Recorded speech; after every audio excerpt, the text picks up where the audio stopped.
Hi, thank you so much for helping us review alumni scholarship applications. We rely on our alumni family and appreciate your help and your volunteering so much. You should have already received an email either from scholars@uark.edu or scholarships@uark.edu. In this email would be a link to the online applications where you can access the review. If you haven't received the email, if it's not in your junk mail file, you can also go directly to www.uark.academicworks.com. As you're reviewing, please remember to review each application on its own merit. It's not in comparison to the other applications in your list. We ask that you be consistent in assigning points. And while the rubric sections may point to a specific application question, all the information the student provides in their application can be used. Please do, though, use the imported grade point averages, not the one that the student may have put in their resume or elsewhere in their application. As you're going through the review, if you have any questions or any concerns at all, we hope that you'll get in touch with us, either by emailing alumnisp@uark.edu or giving us a call between 8 and 5 Central Time, Monday through Friday, at 479-575-2812. Whether you used the link in the email or you directly went to the URL, this is the landing page for the Alumni Association scholarship applications. You want to click Sign In, and once on this page, you want to be sure that the References and Reviewers tab is clicked. You'll enter the email that you submitted in the reviewer confidentiality form and create a password. Please take a moment and write that password down, as we do not have a way to retrieve it for you. Once you've entered your email and your password, you'll click Sign In. However, if you do happen to have trouble signing in, please be sure to use the link in the bottom left-hand corner. Once you log in, you'll be directed to this page where you'll see your name, the list of scholarships or review groups for which you are helping review applications, the open and close date of each review period, and the number of applications assigned to you in that group to help review. Don't worry, your number will not be 366. And to get started, you'll click on the numbers. You'll then be directed to the page that lists the names of the applicants in your review group. And please note that these are listed alphabetically by first name. To start a review, simply click Begin next to a name.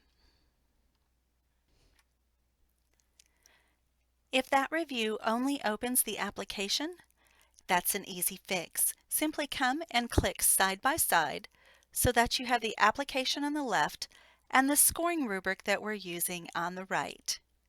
At the top of the rubric should be the information about that scholarship, the criteria that is required to be eligible. Let's get started on the actual review. The scoring rubrics are set up to move you through the different sections of the application. Each application starts with the general section and the applicant provided information that the student has typed in. The essay and another short answer question are part of this section. So let's go to Score the Essay. We're simply going to scroll down until we get to the essay, which is uploaded as either a Word document or a PDF file. Let's open it and take a look. All students were given the same essay topic, and their responses were to be limited to 2 pages or less. Once you've read through their essay, we can go back to the scoring rubric. And under each section of the scoring rubric, there's more information provided on the Show More tab, including breakdowns of scores and things for you to consider when assigning points. Once you've made your selection, you can assign the points either by clicking them or clicking the arrow and then typing them in. The next section in the rubric is Activities, Work, and Leadership. And while all information in the application can be used to help determine your score, each student also uploaded an academic resume located here. Once you've opened and reviewed the resume, we can go back to the rubric. Again, we'll click Show More. And we do want to remember that students who participate in sports, athletics of any kind, or who have held a job of some sort have had less opportunity to be active in multiple clubs and in extracurricular activities. Again, determine your score and either type it in or select it by clicking on it. Some rubrics will also ask you to score on this final question. The next part of the application is the imported applicant information. This information is actually imported from the university's student database. For freshmen, we actually want to scroll past this section to the imported administrator information. And here, our next item in the rubric is the grade point average. Just like the tip that we started with at the beginning, please be sure to enter the grade point average from the imported administrator information and not necessarily the one the student listed in their resume or elsewhere in their application. As we click Show More in the rubric, you're going to see the tip that says please round to the nearest tenth. This is a default of the system. We will come here to Scholarship Converted GPA, and this 4.22, which tells me the student took several AP courses, is going to be rounded to a 4.2.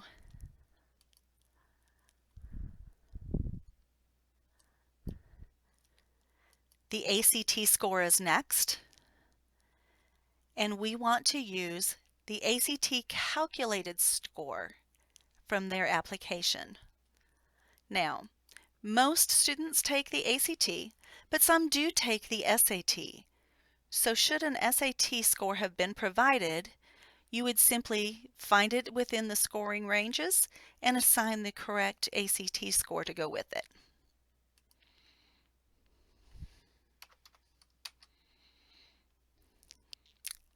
We can now move on to the next section of the application, which is the conditional application. This section, the conditional application section, has questions specific to alumni scholarships. You will find that your rubric has several questions from this area. For this video, we're simply going to use the question that has a response about a risk taken or an obstacle that has been overcome. We'll read through the questions till we find the coordinating question.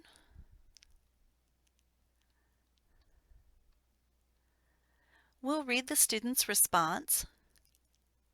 We'll look at Show More for tips on assigning points. And we'll make our selection. In most of the rubrics, the final section is additional consideration. There is no one specific question in the application that coordinates to this section, so all the information from throughout the application can be used. And please note that not all applicants will receive points within the additional consideration section. Let's take a look at Show More. Some examples for which you may assign additional consideration points can include things like the obstacles a student may have overcome, or the above and beyond leadership, volunteering, community service, or entrepreneurial skills that the student has already demonstrated.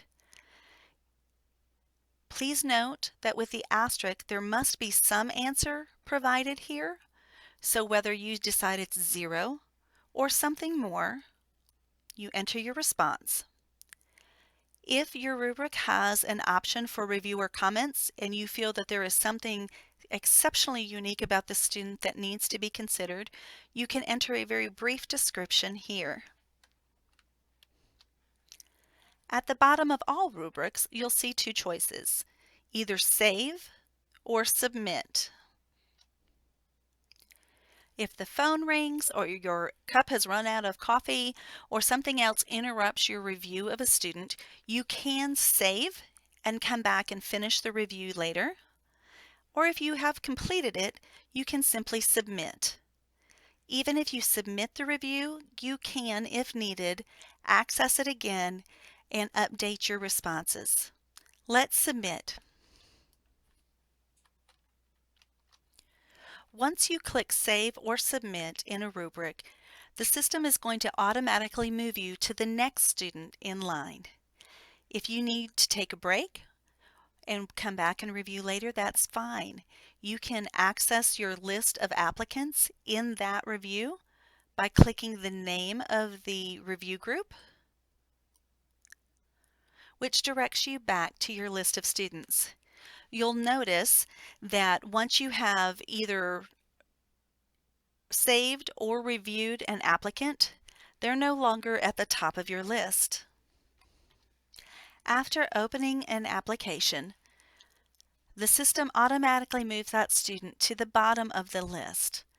The scores that you've assigned can be seen here.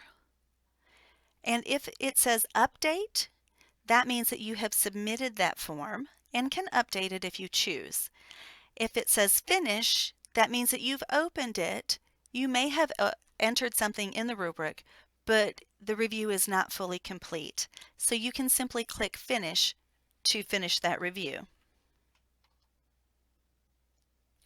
If you wanted to move back into the application system even more than just looking at the list of students for that particular review group, you can come back here and click Opportunities towards this upper left-hand corner, and it takes you back to the landing page that you saw earlier.